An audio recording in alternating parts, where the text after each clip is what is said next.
on this episode of the Fore Interview. I have good length. I have a good game. I always felt like I knew I could be out there playing, with whoever, wherever. I was playing well. And it was fun to be out and finally playing, for myself. I went from, just couldn't play to winning 2 months later. We need tournaments to play in, to compete, and to get better. I thought, it was going to be easier. At high school, ended up kind of having to choose between the two. I feel like I always play really good when I wear the black and the blue. It's Tour Pro Kayla Lawrence.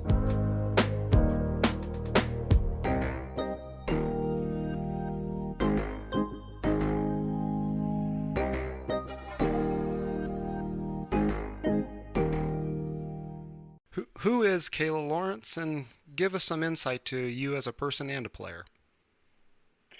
Yeah, so I'm 27, married. I'm a stepmom, big dog lover. I live in Florida now, and part of pursuing playing professionally golf. And then also, this is where my husband's from, so it kind of worked out how I ended up in Florida. Because there's definitely a lot of opportunity here for women players if you're just starting and getting on tour, figuring out, where you're going with the game. Florida is definitely one of the places to be. When and how did you get started in the game?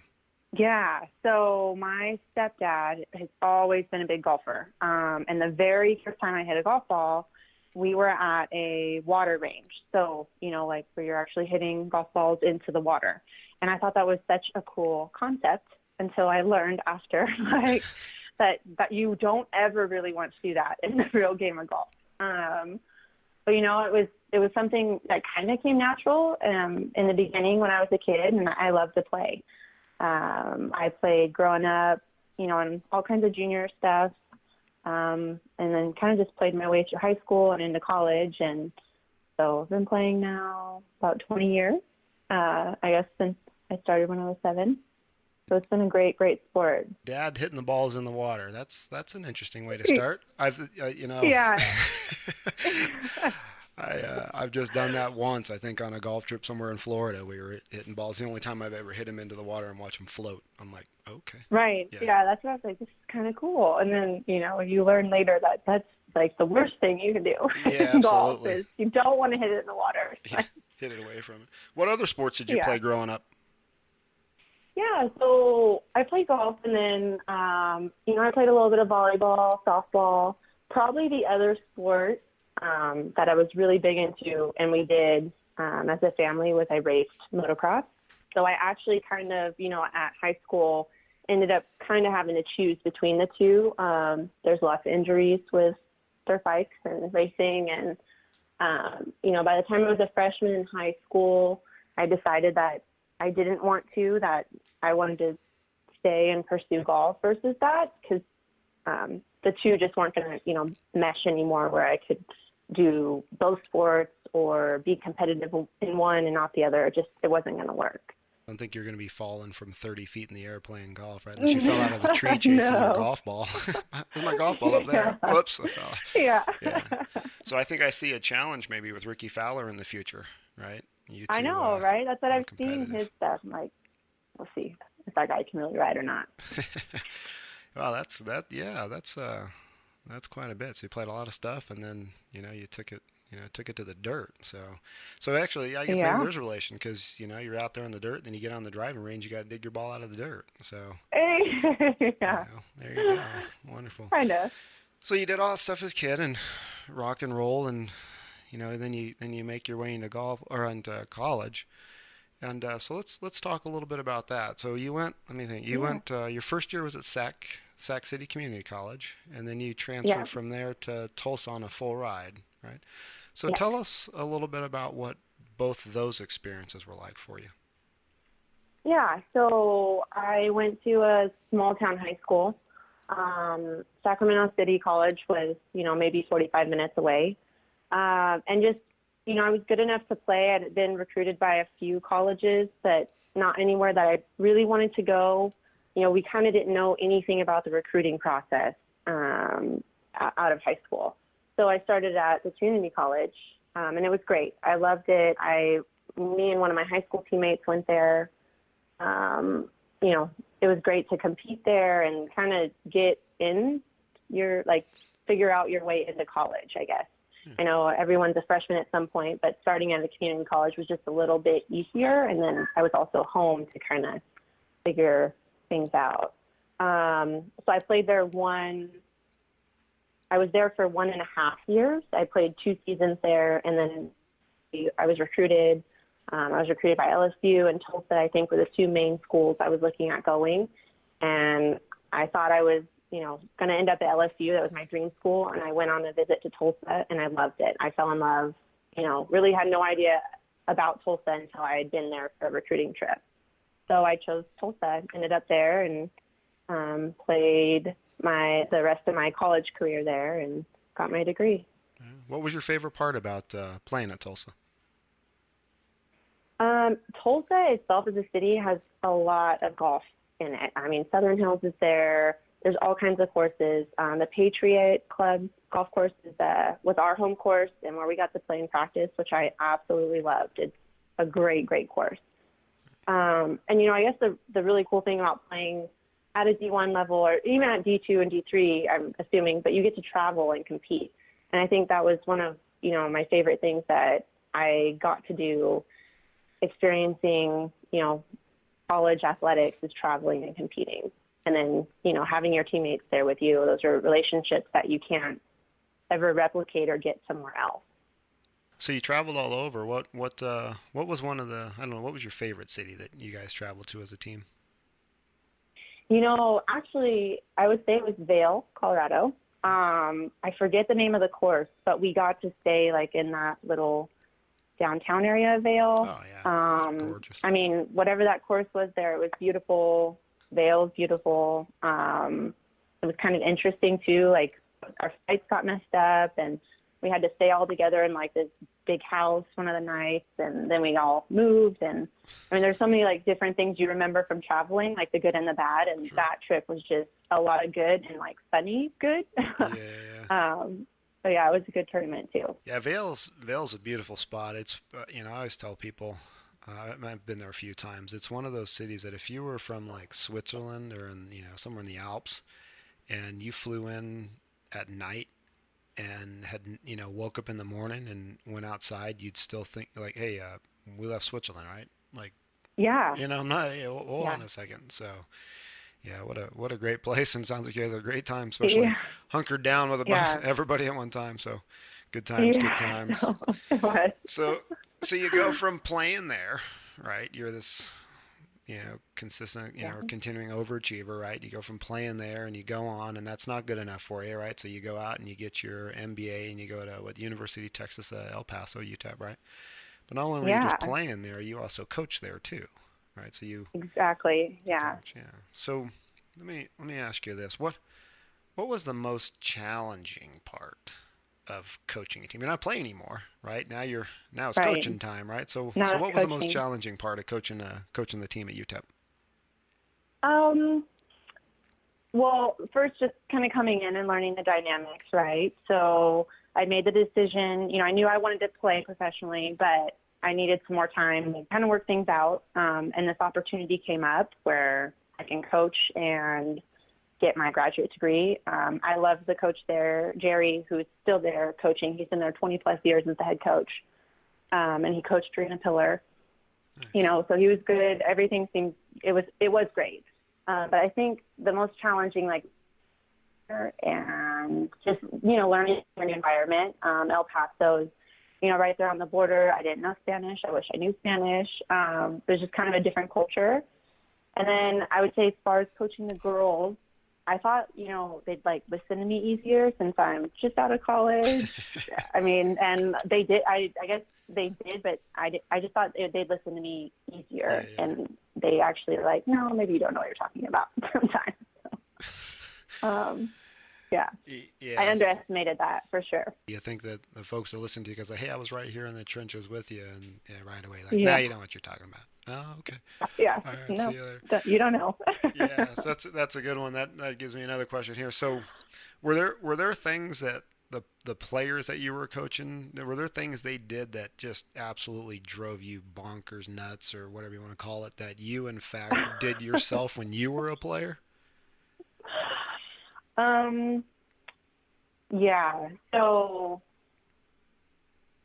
especially if you're out at tournaments, right? Your coach, there's usually two coaches, an assistant and a head coach, and we're out there for a reason, right? We're either on a hole because it's playing tough or the yardage, isn't really what it's playing, or, there's reason usually the coaches are where they are, strategic, or that, there's a purpose. Okay. So, I'd be like, hey, it's measuring this, but that wind and this hill and just the way it is today, it's playing 5 yards longer. And they'd be like, no, it's not. Be like, yes, it is. I've been here, watched all the girls go through, like, for whatever reason, this hole is just playing different.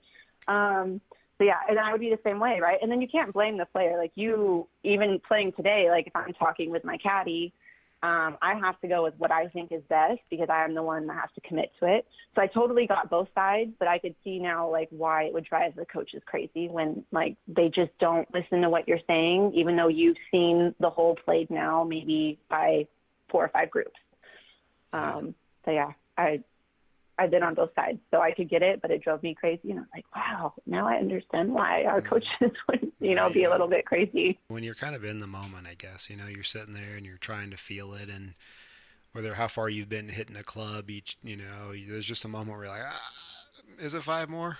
And I was watching the women's, Yeah. I was watching the women's NCAAs this year, and I can't remember her name, but there was some banter with her coach back and forth about him telling her, hey, it is, well, I think it was a 5, might have been 6 or 7 yards longer. Hey, it's playing, it's playing shorter, and kind of talking about what club she wants to hit. And I don't think she was really committed to the distance. I mean, they ultimately, she said okay, but she ended up coming up in the middle of the green, which obviously missing the middle of the green isn't a bad miss, right? But, Right. But you could tell she couldn't quite find that. Yeah, that's a little bit longer, and I think she just backed off the club, right? But Yeah. So it's out there for everybody. You weren't the only one, but Yeah. yeah. Exactly. So, but any other memorable golf experiences you want to share with the fans or potential fans? I mean, as far as coaching, I think, my time there at UTEP was great to get my master's and coach. Each year, I think Jerry still does go. Hawaii hosts a great tournament, so I got to go to Hawaii twice. I mean, there's so many things, when you travel and go that you'll always remember. Yeah, I mean, it was a pretty cool schedule that they had, and as well at Tulsa too. It was a good schedule. So let's talk. Let's turn it to your professional career now. So you get an MBA, you tuck that thing into your yardage book holder, and you go out and you pursue this game that we all love so much. But what was the defining moment, I'd say, where you really felt, or you knew that you were good enough to turn professional? You're like, I got this, man. Here we go. Let's do this. What was the defining moment? Yeah. So, I mean, I feel like not always, but always knew, I have good length. I have a good game. I always felt like I knew I could be out there playing. And that was kind of why I ended up at UTEP, right? I had hip surgery at Tulsa. I had to redshirt 1 year, went there to kind of work on my game and, studies and coach. I mean, and being in El Paso and just playing, right? So, like, I'm playing now for myself, playing with, like, the guys on the weekend or, with whoever, wherever. I was playing well. And it was fun to, like, be out and finally playing, for myself versus playing for a team and on a team. Sure. And I felt in El Paso, I was like, I can do this. I gotta sit down and figure out how I'm going to do it, but I can do it. And then when I moved to Florida, I started playing on the mini tour, and it didn't go, right away. It wasn't going great, but it slowly did start getting better. And I've always kind of felt like I know I can do this. I just got to get it all together and out on the course. and then keep it consistent. So you said it didn't go great when you started. Were there any doubts that crept in, or did you just put them in the back of your mind and push forward? Yeah, no, there was a lot of doubt. I mean, definitely the doubt. It's like a battle with yourself. Like, you can do it, but why are you doing it? Are you sure you can do it? And Yeah. I mean, I've had that constant battle for a while, and I think most people do about the game, maybe. But, that's kind of when I really started working on the mental side of the game, and that's when things really have started to change for me. It's the most important thing that I've learned so far, is that you can practice and do everything that you're doing, but you need to be practicing efficiently. And then there's definitely a mental side to the game that you have to work on, I think, playing at this level and then, on LPGA, PGA Tour. Yeah. It's different. Well, you got a mental game both on and off the golf course, right? Are there, Right. what, you don't want to give away your trade secrets because you're trying to get the edge on your competition, but what are some of those mental things that you do both on and off the golf course to make sure you're prepared to handle it when the crunch time comes? Yeah, so I've worked with 2 mental coaches so far. One was Greg Pattison, and I still work on and off with him, and then I'm working with another coach here out of the Orlando area, John Weir. And really from working with both is learning my personality, how things affect me, and how I need to address them. Especially now working with John, he does an assessment. A lot of it's based on your personality. There's equipment out there that you actually wear. It's called the focus band. You wear it around your head, and it kind of signals your brain activity of when you're, not doing what you're supposed to be doing. Okay. So there's really now a lot of cool stuff that's out there for people to use to train with. And I've been doing that recently, and it's definitely been helping me along the way, for sure. But you're going to have to teach me more another time about this focus band on the head. That's yes, it's really interesting. Yeah. It looks kind of silly, like wearing this strap thing around your head, but it's very, very cool. Yeah, we'll talk about that one in the future. So, you worked your way through it. You're getting out there and feeling it, but you've had quite a bit of success as well. So, what's the highlight of your professional career to date? Definitely winning the Women's Connecticut Open in last summer, so 2017. I had kind of just ended up in that tournament. When you're traveling and picking tournaments to play in, things kind of change or come up, and I didn't know about the Connecticut Open, and I was driving to Pennsylvania from Florida, found out about it, signed up, ended up there, had a great host family, and I ended up winning. So it was pretty cool. It was definitely the highlight. So you pull over to get gas, and next thing you know, you got your biggest win ever. Yeah, I mean, it was so, I started in Florida, drove to Pennsylvania, drove over to Ohio, and instead of driving home to Florida, I drove over from Ohio to Connecticut first, and then drove home. Yeah, and look at that. Last minute, yeah, I think I probably got one of the last spots in the field. It was, a full field, so it was really cool. What'd you shoot? I shot back-to-back 71s. It was a 2-day event. Nice. For that state open. Yeah, it was great. And then I birdied two of my last 3 holes to win by 1. Ooh. So it kind of came down to the very, very end. So are you going to go back and defend, or? So it already passed, and just kind of the way the schedule worked out this year, it didn't make sense to go up there. But I did go up there and stayed with the same host family and played in the Hartford Open and played well there. And that's also a good event. So, yeah, I didn't quite make it back to the Connecticut Open. But I did go back because I love being up there. I did go back and play in the Hartford. We kind of talked a little bit about challenges or a little bit of highlights, but I want to go just a little bit. I want to go back to the challenging piece of the puzzle, because those are the things where we learn the most, right, from ourselves. So, do you have an experience that you can share with us, of your most challenging situation and what it taught you or learned from, you learned from it? Yeah, so probably a month or two, maybe. I don't remember the exact time frame, but before I'd won the Connecticut Open, I've been working on some swing changes, and I've been still playing, my way through the mini tour here, the Eglin's Best Tour. And I was in a tournament. I just was not playing good.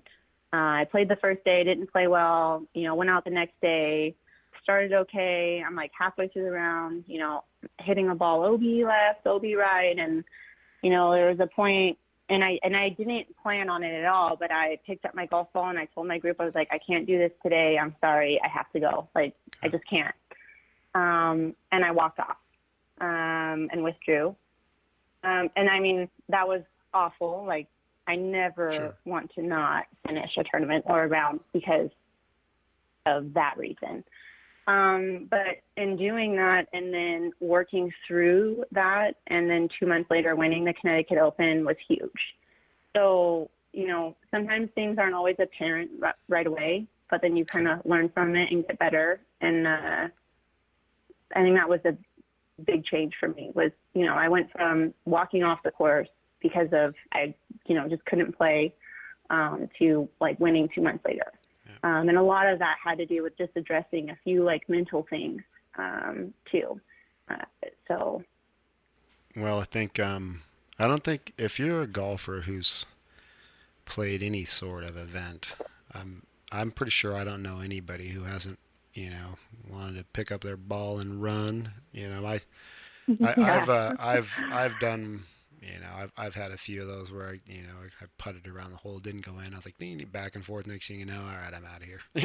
I finished around, but I lost it on that one hole. Right, somewhere we're gonna lose it. But no, but that's great. It's just it's important lessons to learn, right, and to refocus, and then you can look back at it and say, hey, it was a bad day, right? Everybody has one. It's not that bad of a day in comparison to what real things are really happening in the world, but at a moment it's it's devastating in a way to you because it's what you're putting all your energy into, and that's the other thing people got to understand, like, hey, this is hours and hours and hours of commitment, and it starts going the other way, and there's all kinds of stuff flying around, so you regroup, got it together, and won. So that's how you do it right there.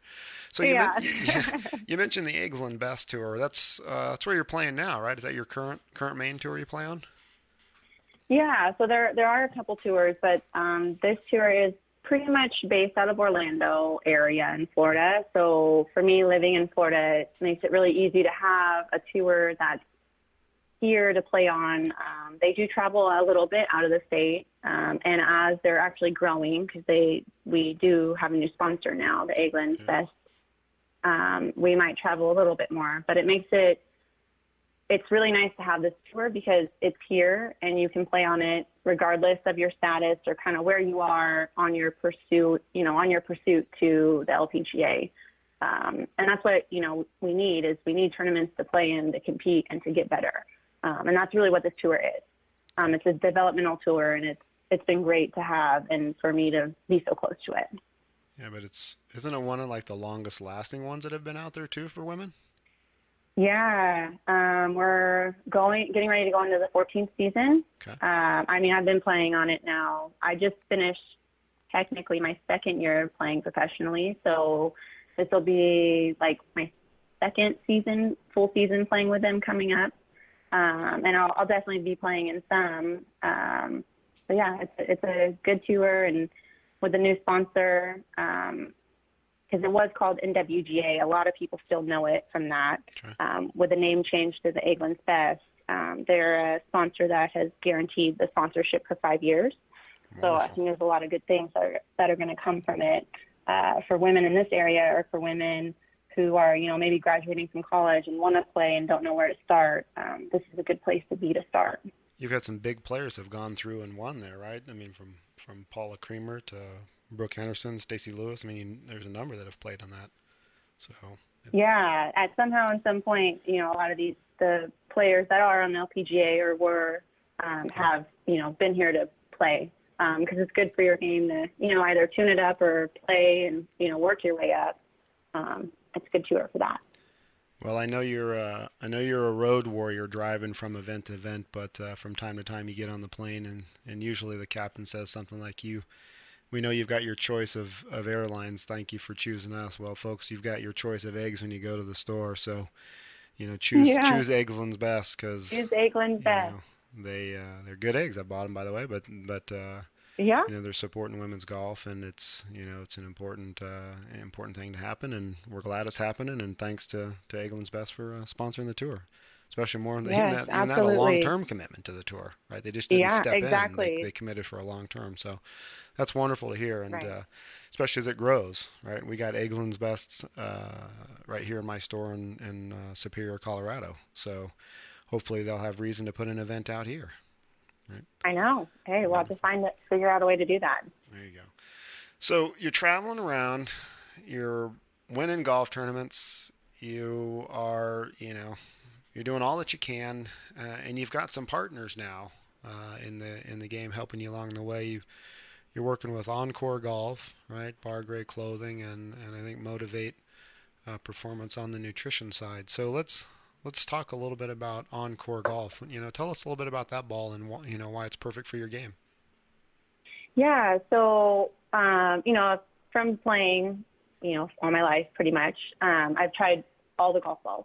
And I was just kind of looking for something that wasn't, for a while I played with the Pro V1X Okay. for the distance, but I was looking for a ball that was similar to the distance, but where I wouldn't lose feel. And I've been changing, and then I found Encore through my mental coach and talked to them, and they sent me some to try and play with, and I was actually really surprised. I didn't lose distance, and then I was worried about losing the feel around the green because sometimes that happens with golf balls. You have to sacrifice either your distance or your feel, and I didn't lose either one. So I've been playing with them now probably a year or just over a year, and I love them. I play the Elixir, Okay. um, so it's a good golf ball, and they have I think two or three different models out, based on obviously what fits you best on based on swing speed and all that. But this has been a good golf ball for me.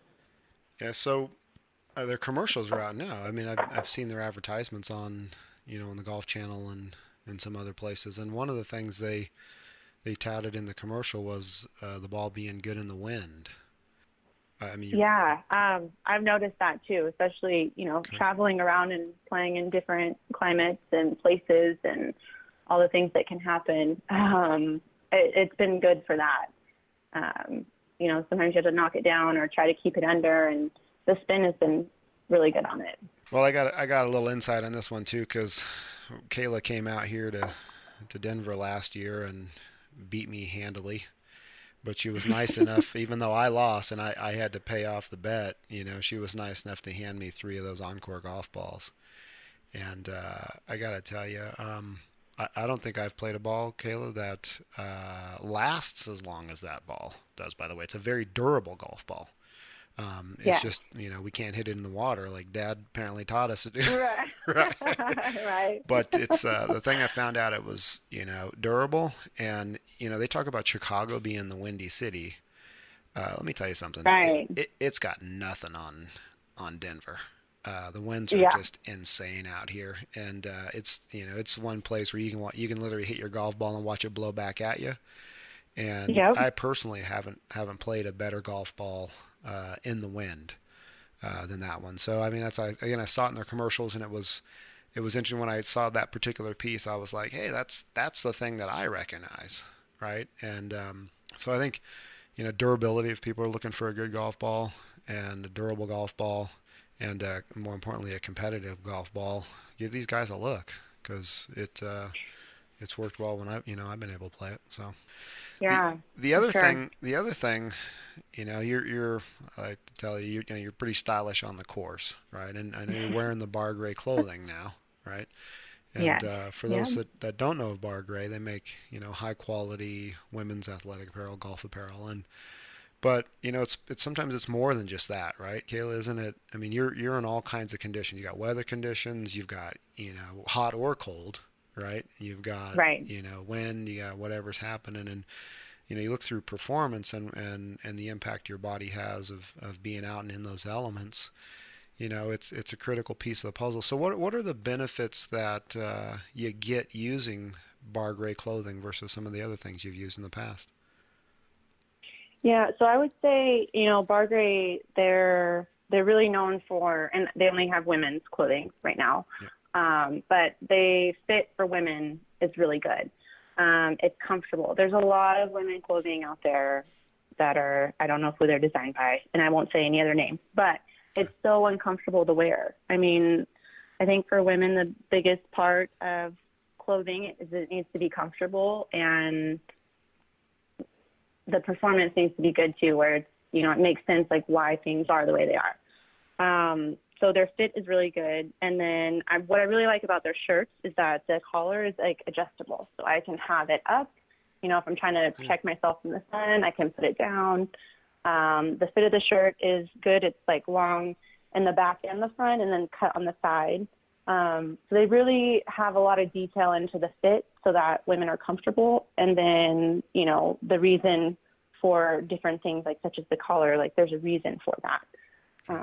So I really like their clothing. What's your favorite piece of the apparel? So their skirts that they have. Okay. I really like wearing like the black and blue. I just like the colors that they have. They go well together, and I feel like I always play really good when I wear the black and the blue outfit together. So there you go. It's like one of my favorite to wear, like maybe just because of that, but hey, it's good. So you wear black and blue on Sundays? So. I should. I messed up this last time. I wore it the first day and shot 69, and then the last day I didn't wear it, and so I'm like, maybe I just got to wear all black and blue now. Yeah, maybe that's I'm thinking about it. Maybe that's just that's the only way it goes. Like, hey, this works. I'm not changing it, right? So wonderful. The other thing that we talked about is motivate performance on the nutrition side, and I pinged you yesterday because I stumbled hard because I ran out of gas and made me think about it even more. But you've been involved with them, Motivate Performance. How are they helping you on and off the golf course? Yeah, so Motivate, and it's spelled MOTIV and then the number 8. Okay. They have all kinds of supplements from athletic performance to weight loss to vitamins. But there are a few that like the staple ones that I use for golf specifically. So when you're on the course, you're out there, including getting out there for warming up, practice, go out and play. And after, you could be at the course for like 6 hours easily. Yeah. It's really important to, eat and maintain your energy levels. So I use their protein a lot for that. It's easy to drink. It tastes good. Because I always find it really hard, especially if it's hot or the weather, I find it really hard to eat a meal out on the course. So it's really important to snack and use things that are going to be good for you. So their protein does that. And then they have an amino and a hydrate. They're 2 separate supplements. But, when it's that hot outside, like where I just was in Canada, it was hotter than I expected, and you're sweating and you're losing, electrolytes and all that stuff. You got to replenish it and, help yourself out so you can play your best. So there's a lot of products that I use for golf. And then, of course, like working out, there's other products that they have that I use as well. So they've been a big, big part of my nutrition for on and off the golf course. Well, I'm going to count on you to send me a note on what I should use, because it was 100 here yesterday, and the ice water with lime just apparently didn't do the trick. So, yeah, it's hard to swing with a hamburger in your gut, right? So. Right, and it doesn't, you don't feel good when you eat big meals in between, and if you're, you usually don't have time to either. So, kind of planning your meal out a little bit, or what you're going to have in your bag, is really helpful. Is there stuff you use in the morning? Here's what I find, and we can go back to even some of these other things, talk about mental or whatever. I typically wake up a little earlier anyway, right? But then when I wake up, my head's kind of spinning. I start thinking about the day. So, there's some mental prep I probably need to do when I want to compete at something. But, in the morning, are you one that eats a normal meal, or do you look at using some sort of performance stuff that says, hey, I can handle this and this will work? Because, you know, I can be hit or miss. I can have, you know, a certain thing and I'm just fine. I could have a breakfast burrito and be like, oh, I feel terrible or whatever. It Yeah. just depends on what's going on. But, you know, Yeah. do you choose the food kind of option or trying to, you know, put a good fuel performance in front of you with these guys, or a combination of both? Yeah, so definitely a combination of both. And it does depend too, like if it's an early tea time, you know, usually it takes a little bit more to get going. So I try to always make sure I have like the extra protein or, you know, something with me. Or if it's a later tea time and I can wake up and, you know, cook something and feel comfortable, then maybe it's a little bit less, just based on the way you feel. Sure. But so yeah, definitely a mix of both and having it balanced. And then making sure that, you know, you have it on the course while you're with you and you have that planned out and you don't, you know, because a lot of times too what happens when you're on the course is you get wrapped up in what's going on. You're like, oh, when was the last time I ate something? Because you really should be eating even a little snack or something every 3 holes. Yeah. And then, you know, you have to keep your body stable. And that way you make the best decisions and you can perform the best. So definitely in the morning, but I definitely use their stuff more on the course just because it's easy for me to digest. It's good for you. They have good quality ingredients. So it's all around like really good on the course. And I know, you know, that eating every 3 holes thing, that's a good point because, you know, the funny thing is when you get hungry, you need something. And it happened to me yesterday. I was on the 8th hole and I was like, oh, I'm struggling. I'll get a banana or Cliff Bar or whatever and eat a couple of those. I'll be ready to go. Well, when you're hungry, it's too late. Right? Exactly. The effects have already happened. You got to stay ahead of it. And I just never really recovered from that, Kayla. So, yeah, you know, you gotta stay with it. Get the stuff from Motivate because then you don't Performance know food. too, like, you know, the decisions you're making maybe aren't the best because you were hungry or, you know, it's like you don't really realize all that stuff till maybe later if you ever realize it. So nutrition is very, very important. There's a lot of folks that look up to you, and they will, you know, as you progress in your career, more and more people are following you, and you become a role model, right? And this game's always about giving back and sharing and doing all kinds of stuff, you know, related to that. But you know, if you get given the chance, you know, if you get to sit down, let's say you get a group of young girls that are new to the game, or you know, just played, you know, for a year or two or something like that, and they kind of like it. You know, what's the message you would give to those girls that are just getting started? Yeah. So I think especially today now, especially young girls, like there's so many different things that maybe influence them that we don't know about, or social media and, you know, all these things that they're probably watching and learning from. And I think the biggest thing I would give to them would be to be yourself. You're playing in a game where, you know, everyone's costume's different. Everyone's unique and different to the game. You know, don't try to copy others or do something, you know, just because they do it, unless it's, you know, for a purpose, like a swing change or something. But, I mean, really, I would encourage them to be themselves and play the game their way. Because that's what's fun about it, too. Like, not everybody plays the game the same. Yeah. So you have to, especially, you know, them being so young, like, they have to learn for themselves what's going to work for them. So, you know, when you look at the kids now, you know, I've talked about it on one of the other shows. We had a drive, chip, and putt qualifier out here, and you know, I got to go be a part of that, and you know, I'd been to U.S. Opens and you know, the Ryder Cup, but you know, watching those kids play, that was like the coolest event I'd ever been to, right? And it really is fun, you know, and they do look up to you, and that kind of advice, you know, it's being themselves, and these, especially with the social media stuff, that's you know, it's a whole nother ball of wax, right? But you know, that's wonderful. So I got a question from a listener here, Brian Lee in Denver.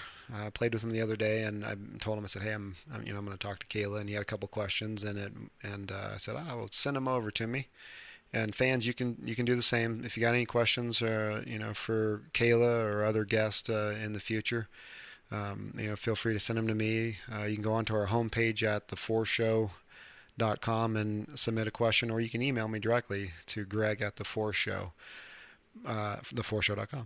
But Brian asks, he said he wants to know specifically, he goes, what was a lesson or piece of advice that clicked the most to get your game to the next level?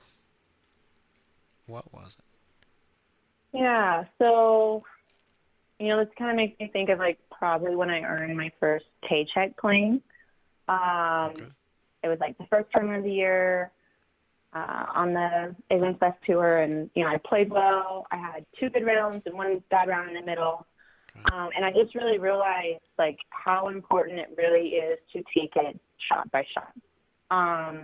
You know, things can change drastically if you let them affect you. Okay. And I think because of that tournament where I had 1 good round, 1 round in the middle that wasn't good, and then my final round being good enough to kind of put me up the leaderboard and, make that check. Nice. It's just like, wow, like I could have let that go really, really sideways if I'd let it. Okay. And I didn't. And so that's kind of also going back to the mental side of the game. You just have to always kind of keep yourself in check. And when I learned like how, everyone says it like, oh, it's the next shot in golf, you got to take just the next shot. Like, don't worry about the past or the future. But when you really think about it, like how important that is, it's so important to not just, blow off. Short-term memory is the strongest skill you could have in this game, right? Yeah. So wonderful. So I got to ask you. So the check, okay, was it small enough that you didn't cash it and you could frame it and just sit it on the wall, or was it big enough you go, I got to cash that? I'll just look for the canceled check and post it. So is there a canceled check on your wall or an uncashed check on your wall? Which is it? So I wish they still gave us paper checks, but so many tourists in the way today is, you don't even get a paper check. Yeah. It's just automatically put in your account. So, but I did keep paper checks that I have gotten. No matter what the tournament is, I keep them all. So, there you go. I'm like, I want to remember these. Nice. That's awesome. All right, Kayla. So where can fans see you play this summer? Right? People are taking vacations. They're driving around. Where can they see you play? Yeah, so as of now, because again, the schedule, the tournaments you might get into, it changes. Okay. Next week I'm playing in one of the Atlant's best events here in Florida. I'm going to play in the Tennessee Open, the Florida Open, hopefully the Colorado Open, and then probably making my way to Q School. Yeah, so I'm going to be doing a bit of traveling, west, east, and west coast, but yeah, okay. It's going to be good. So you said you got an event. Let me just recap. You got an event this weekend, right? Where is that in Florida? So it's supposed to be this coming Monday, will be the first round. And it's actually, technically, it's in New Smyrna Beach, which is really close to my house, at a course called Venetian Bay. Okay. And then the end of this month will be the Tennessee Open. Okay. And I think it's in Crossville, Tennessee, at a course that's called Stonehenge Country Club. Okay. Yeah. Never played it. And then you said Q School, Colorado Open. Yep. Right. And then the Florida Open this year is going to be down in Naples for the women. Yeah. Okay. Wonderful. All right. So, final question. Then we'll do a little speed round. I like, a little emergency 9 because just, 18 never seems to be enough at times, right? We just need 9 more. We'll do that. But it's just like that. You grab a beverage in the bar and you run out there and play that 9 a lot faster. So we'll blow through those real fast. But okay. One question. This is a deep one. I know we kind of cruised through here and laughed and worked our way through some of these type of questions. But what don't people know about you that is important to know? So, I mean, probably like a lot of what we discussed, just kind of knowing my background, right? I've started at community college, worked my way up. I've had a lot of setbacks. I had hip surgery pretty young. There's so much that I've gone through on my journey to get to where I'm at. And I think sometimes when people are, looking at golf or looking at players, they assume a lot of things. And that's just not right. My story is different. Everyone's story is different. But there's definitely been a lot of things that I've had to go through and overcome to be where I am, and I'm very proud of that. And I'm going to continue to pursue this as long as I can. So that's important. And it's important to, realize that too, that people are different and everyone's story is different. Yeah. Nobody takes a smooth road all the way through, and you put up a hard fight to get where you are. You got a lot of success, and it's been really it's been fun to watch, and I look forward to watching it keep going. So, well done. All right, Thank you. All right, so we're in for an emergency 9, right? We just need the quick answer. You ready? We're gonna rip through this. I don't have any prizes for you other than I'll happily caddy for you. But that's what you can win here on the emergency 9. So all right, Caddyshack or 10 cup? 10 cup all the way. Oh, there you go. All right. There you go. All right, music playing on the course or not? Yes, for practicing, but other than that, no. I'm sorry. Say that again. That one, something I didn't get that one very well. Say that again. Sorry. You'd say for practice only. For practice but only. Other than that, no. Okay. Yeah. Well, the U.S. I think there's a rule that says it can be in play next year. So. Oh, nice. Yeah. I heard. I can't confirm that, but I've heard that. But yeah. All right. Walk or ride 18? Oh. So walk because it's better for you and that's more realistic. But on like those brutal hot days, it's so nice to ride. But yeah. I'm gonna have to go with walk. All right, walk. We'll go with walk. All right. Favorite course you've played? The Patriot Golf Club in Oklahoma. All right. So bucket list course you haven't played yet? Ooh, probably Pinehurst. Would be one I want to go play. Okay. Nice. Biggest golf pet peeve? Slow play. Yeah. You and Joey are the same there. Slow play is brutal. Slow play is brutal there. I can't stand sunflower seeds on the golf course. That drives me nuts. But slow play. I did hear that. Yeah, that's really nice. Slow play is everybody. All right. Bump and run or flop shot? Bump and run. It's your chances of that shot working out versus a flop are much better. There you go. All right. Hardest club to replace in your bag? Hardest club is putter. It's such an attachment thing. Yeah. So. Really? Yeah. That's a good one. Because some people go through them like there's nobody's business, right? But yeah, I like it. You got it. You got to have trusty old faithful in there to get it done. All right, last question in the speed round. Favorite after round drink? Gin and tonic. Nice. There you go. Gin and tonic. Folks, you heard it here first. It's a gin and tonic for Kayla Lawrence. So make sure we have those. How do they follow you, Kayla? I know you're on Instagram and other places, but how do they follow you? Yeah, Instagram. You can search my name. I'll come up. It's k.law.golf. I'm on Facebook. The Eggman's Best Tour also has their website up. We're on there with the tour and the schedule. And, yeah, I definitely say the best place is Instagram. I try to put as much on there that's going on with the golf side of things. So. Look her up. Follow her on Instagram. She's the now and the future of golf. So this is the Fore Interview. Watch out for Kayla Lawrence.